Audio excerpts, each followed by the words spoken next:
Hi, and welcome to the degree project presentation and defense on my work on improving Megaflow cache performance in Open Virtual Switch with Coflow-Aware Branch Prediction. Let's get started.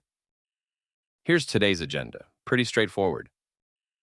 We start with the introduction and objectives of the work. Modern networking divides into a hardware-based data plane for packet forwarding, a control plane for routing, and the slow path connecting them. OVS, an open source option, manages this interaction. While efforts have focused on optimizing the data plane with hardware, the slow path has been overlooked. Recent studies show it's becoming a bottleneck in high-speed networks, suggesting it could benefit from dedicated acceleration like hardware offloading. Optimizing OVS is key for SDN, especially when unknown flows cause cache misses.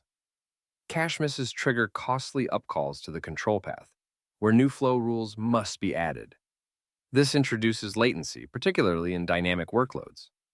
Frequent upcalls from small flows, referred to as bursty, further strain system performance. My thesis optimizes OVS by predicting traffic and preloading flows into the cache, reducing latency from slow path upcalls.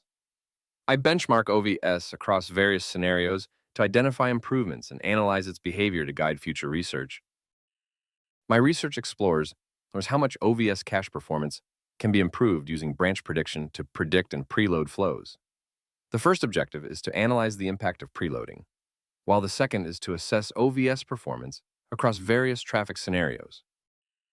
Now let's quickly go over some background. SDN separates control from data, enabling centralized, programmable network management. This makes scaling large networks simpler by reducing configuration complexity. It also adds flexibility, allowing dynamic traffic flow adjustments through software. OpenFlow, the key SDN protocol, centralizes control over devices and traffic. SDN also supports network virtualization, running multiple virtual networks on one physical infrastructure for efficient resource use. OVS is an open-source software switch designed to support OpenFlow, enabling centralized and programmable network control. It uses OVSDB, a database that stores configuration and state information, allowing dynamic updates for network management. The OVS daemon is the core user space process that manages switch operations, communicates with OVSDB, and configures the data path. OVS integrates with an OpenFlow controller to receive flow rules, which populate the data path and manage caches efficiently. The figures on the right show the OVS architecture and how a cache miss is handled. The datapath kernel module handles high-speed packet processing and forwarding in OVS, integrating with the Linux networking stack. OVS classifies packets by matching them to flow rules to optimize performance. It uses a microflow cache for fast lookups of frequent flows and a megaflow cache to group flows into broader rules, increasing efficiency while trading some specificity and slightly increasing latency. The figures on the right illustrate the use of these caches. Cache invalidation allows OVS to update or remove outdated cache entries when network conditions or flow rules change, ensuring accurate flow management. Cache misses force OVS to perform a full flow lookup in the flow table, increasing latency and reducing switch performance. By combining microflow and megaflow caches, OVS optimizes performance, balancing fast packet processing with efficient memory use. The figure on the right shows how increased upcalls result in decreased throughput. The OpenShift Container Platform, OCP, is Red Hat's Kubernetes distribution, offering a consistent foundation for managing and scaling containerized applications across hybrid and multi-cloud environments. Its networking architecture integrates OVS and Open Virtual Network, OVN, to manage network resources efficiently, using OVS as the virtual switch to ensure reliable connectivity and dynamic resource allocation within Kubernetes clusters. OCP also supports deployment across on-premises, cloud, and edge environments, allowing organizations to run applications across different infrastructures. Coflows share attributes like destination or temporal location, grouping-related data flows, and cluster computing. This method is ideal for optimizing communication in data-intensive applications like MapReduce and Spark. By aligning flows with application-specific semantics, coflows improve resource utilization, allowing for better scheduling and allocation compared to traditional networking. They also offer visibility into higher-level communication needs, reducing completion times and boosting overall performance in large-scale cluster environments. We'll get back to coflows shortly when we get to the methodology used in this work. Previous research shows the slow path in OVS, relying on general-purpose CPUs, becomes a bottleneck at higher speeds like 200 gigabits per second due to latency and cache saturation. As traffic and flow rules grow, performance becomes inconsistent. To address this, a domain-specific accelerator is proposed, offering faster table updates, predictable response times, and larger memory pools. This work aims to contribute to this area of research by further exploring solutions to enhance slow path performance. Now let's look at the methodology used to benchmark OVS. We're focusing on three key metrics in our benchmarks: latency, CPU utilization, and upcall statistics. These measurements help us understand how the system performs under different conditions and where potential improvements can be made. In this figure, we see the benchmarking environment showing the two interconnected servers, SUT and LGN. The system under test, SUT, runs OVS in a virtual machine, equipped with Mellanox Ethernet network interfaces capable of handling traffic at 100 gigabits per second. On the other side, the load-generating machine, LGen, uses FastClick with Data Plane Development Kit, DPDK, to simulate high-speed network traffic, providing the necessary load for our performance tests. Here we see an OCP cluster used to benchmark OVS. The system under test replicates a single-node OCP setup with a simulated OVN environment, bypassing network address translation to allow direct access to external service IPs in the dedicated subnet. In this setup, we deploy 8 pods, each assigned unique IPs for internal and external communication. These pods are configured with load balancers using UDP ports to mimic both pod-to-pod and external service communication. On each pod, a custom-designed daemon runs to parse network packets. More on this later. To benchmark OVS with realistic traffic patterns, we use a workload generator based on the Synchronia framework. It upscales a Facebook MapReduce trace, allowing adjustments to the co-flow count and network load while preserving the trace's original characteristics. One key concept we introduce is co-flowiness, which measures how interdependent flows within a coflow are, based on shared destinations. This can range from 0, where all flows are distinct, to 1, where all flows share a destination. To ensure even traffic distribution, we modify the generator to balance traffic between the two subnets. This is done by mapping IPs using modulus reduction. We also define base flows as those with a destination port of 2100, separating them from associated flows, making it easier to analyze the coflow trace. Flow size distribution plays a key role in benchmarking OVS by representing the amount of data transferred in each flow, affecting the number and size of packets in the network. For example, the Facebook Hadoop distribution, with an average flow size of 122 kilobytes, reflects large data transfers typical in data processing environments like Facebook's Hadoop clusters, testing OVS's ability to handle substantial data exchanges. This distribution is generated from a cumulative distribution function, providing a realistic statistical model for flow size sampling. On the other hand, the Google Search RPC distribution, with a mean flow size of just 426 bytes, captures short, bursty flows common in remote procedure call scenarios. This is useful for evaluating OVS's latency performance under highly dynamic, bursty network loads. To measure the latency of OVS, we insert unique packet numbers and timestamps at the ingress and egress of the cluster. These points, shown in orange in the figure on the right, are where we use an XDP program to track how long each packet takes to travel through the system. The UDP packet payload is structured with 3 64-bit fields: a packet number, an ingress timestamp, and an egress timestamp, totaling 24 bytes. The daemons, mentioned earlier, run on each pod and are responsible for parsing these packet fields to gather latency statistics. They also save the data for further processing later.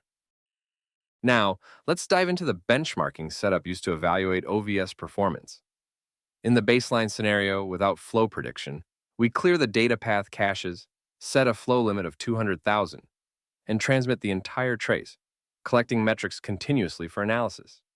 In the optimal scenario, with flow prediction, the caches are preloaded with associated flows, and only base flows trigger upcalls, maximizing performance gains. Additionally, we adjust the ratio of associated to base flows and modify trace properties like flow size distribution to assess their impact on OVS performance. All the ratios we used are shown in the table to the right, and this is what we refer to as coflowiness. Remember this term, as it will be important later on. The LGN transmits coflow traffic to the SUT at 12 gigabits per second, repeated 10 times per coflow configuration across 2 flow size distributions, resulting in 7 unique benchmarks per distribution. A Python script parses JSON files from the receiving daemon to calculate minimum, maximum, and average latencies. These include the first base packet, the initial packet of each unique 5-tuple flow, and the first associate packet, the first packet of each associated flow linked to the base flow. The all packets aggregate provides overall latency statistics for all packets processed by fast click and observed by OVS. Now let's look at the results. Here we see the results for the first packet of each base flow. Each box plot represents a specific coflowiness configuration on the x-axis with latency on the y-axis. As we study the figures, we can see that increasing coflowiness generally reduces latency. This happens because OVS handles fewer associated flows, as base flows aren't preloaded. Notably, the Facebook trace shows a clearer trend and consistently lower latencies compared to the more bursty Google trace. There are also a few anomalies, which we'll address later. On this slide, we see the results for the first packet of each associated flow. The key takeaway is similar to the base flow results. Increased coflowiness reduces latency since more flows are cached, avoiding upcalls. The Facebook trace again shows consistently lower latencies compared to the Google flow size distribution. For instance, the maximum latency for Google is twice as high as for Facebook, and the mean latency in the base scenario is 10 times worse for Google compared to the Facebook distribution. Here, we see the aggregated latency results from all packets, not just the first packets. For the Facebook distribution, there's a clear trend of decreasing latency as coflowiness increases. While the trend is also visible for Google, it's not as pronounced. In the worst-case scenario, the mean latency for Google is over 10 times higher than for Facebook in the base setup. Once again, we notice some anomalies, which will be addressed later. Now we move on to CPU utilization. The upper figures show kernel CPU utilization and CPU usage due to software interrupts. The lower figures represent total CPU utilization, including those two factors and more. It's easiest to focus on the lower figure. Here, we see that increasing coflowiness reduces CPU utilization, but only for the Facebook distribution. For Google, only the optimal scenario shows a decrease in utilization, while all other coflowiness configurations place the same load on the system. For Facebook, we also observe lower CPU usage over time as more flows are cached, but this pattern doesn't hold for the Google distribution. Next, we look at the CPU resources used by the OVS handler threads, which manage upcalls. The upper figures show kernel and user space resource utilization, while the lower figures display total utilization. Interestingly, Facebook shows higher resource usage than Google here. However, as coflowiness increases, Facebook reduces its resource usage, which Google does not. The lower resource usage in the Google distribution is due to batching upcalls, which introduces latency. We will explore this further later. Here, we see CPU utilization caused by the pod daemons. While this doesn't directly affect the performance results, it's important to consider since it impacts the total CPU utilization shown in the previous figures. The key takeaway is that daemon load is twice as high for the Google distribution, and it increases over time for the Facebook distribution. Lastly, we have the upcall statistics results. On the left, we see Facebook, and on the right, Google. They look different because the Facebook trace takes much longer to transmit due to its larger flow sizes compared to Google. The key takeaway is that for Facebook, up calls per second decrease over time and they start immediately, while for Google, up calls occur later due to batching. We'll discuss this batching behavior in more detail later. With the results now presented, it's time to dive into their meaning and explore why they look the way they do. Low coflowiness causes frequent cache misses and upcalls, especially with bursty traffic like the Google trace, leading to higher latency. In contrast, the Facebook trace, with its larger, long-lived flows, reduces latency even at lower coflowiness. As we increase coflowiness, latency drops further, especially for Facebook, while Google sees smaller gains due to its bursty nature.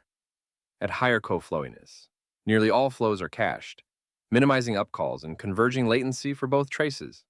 However, Google's short-lived flows still limit caching effectiveness, requiring higher levels for noticeable improvements. Due to an error when constructing the coflowiness configurations, the number of unique flows differs between them, as seen in the lower figure on the right. This difference causes latency anomalies. Higher coflowiness levels result in more unique flows, increasing system load, and generating more upcalls, which skews the latency results even though the total flow count remains constant. The upper figure shows an anomaly for the 0.25 coflowiness value. Additionally, while the distribution of unique flows is relatively even, small differences across tests can still contribute to these anomalies and impact caching efficiency and latency. In the Facebook trace, caching reduces upcall frequency during runtime and CPU utilization as coflowiness increases. Over time, fewer new flows enter, minimizing CPU load and software interrupts. In the Google trace, short-lived flows keep upcall frequency and CPU usage high. Even with higher coflowiness, rapid new flow arrivals limit caching efficiency, sustaining CPU load. For batch processing, the Facebook trace shows a drop in upcalls as flows are cached, reducing CPU utilization. In the Google trace, upcalls, software interrupts, and CPU load remain high because OVS is batching packets, which increases latency but optimizes CPU usage per upcall. Google's higher daemon load compared to Facebook results from smaller packets, increasing the number of packets per second, reducing queue depths, and raising CPU usage for network stack processing. Google's bursty traffic spikes CPU utilization and resource contention, in contrast to Facebook's steadier flow and more efficient caching.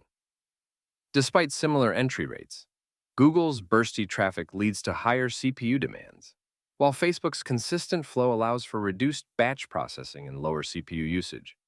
Google shows a 90% increase in daemon CPU usage compared to Facebook, indicating that additional factors contribute to the overall CPU load difference.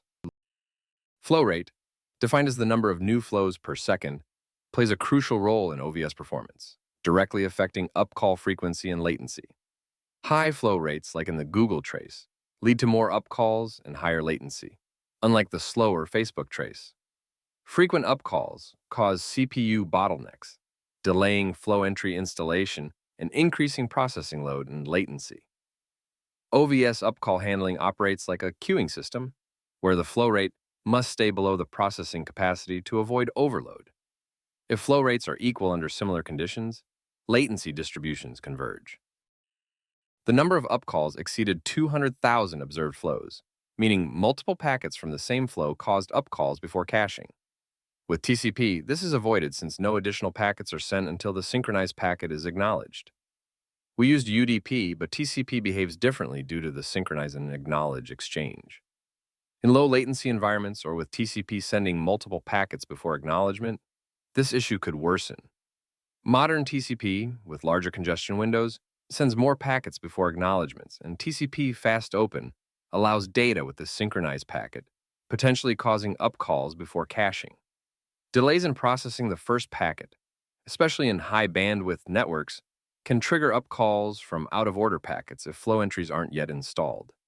These patterns could be exploited by distributed denial of service attackers, flooding the system with new flows and upcalls. The benchmarks used a synthetic trace, which simplified the setup but didn't fully reflect real-world OpenShift deployments, leading to some anomalies. The simulated OCP cluster lacked realism, missing flow table complexity and true traffic patterns, impacting CPU and throughput measurements. Throughput was capped at 12 gigabits per second due to OVS limits, far below real-world 100 gigabits per second setups affecting the results. Lastly, the performance gains measured excluded real-world overheads like added latency and CPU load, reducing their practical applicability. Future research should maintain consistent flow counts for accurate latency measurement, using real-world traffic traces for better assessment. Actual OCP environments will expose flow table complexity and CPU usage. Dynamically preloading flows at ingress will provide real-time latency data. Developing flow prediction models using statistical and machine learning techniques is essential for optimizing flow preloading. Additionally, leveraging GPUs or FPGAs can reduce latency, and benchmarking cache-integrated systems will help balance performance and resources. Now, let's quickly recap the work. This research focused on addressing OVS performance bottlenecks caused by cache misses, aiming to improve efficiency by preloading future flows to reduce upcalls. Benchmarks showed that higher coflowiness, especially with the Facebook trace, reduced latency and improved cache hits. As coflowiness reached 90 to 100%, both the Facebook and Google traces saw latency convergence, though some anomalies appeared. Google batching reduced handler thread load but increased latency, showing that flow rate significantly impacts OVS performance, particularly in upcalls and latency. Thanks, that was all I had today. Thanks for listening. Do you have any questions?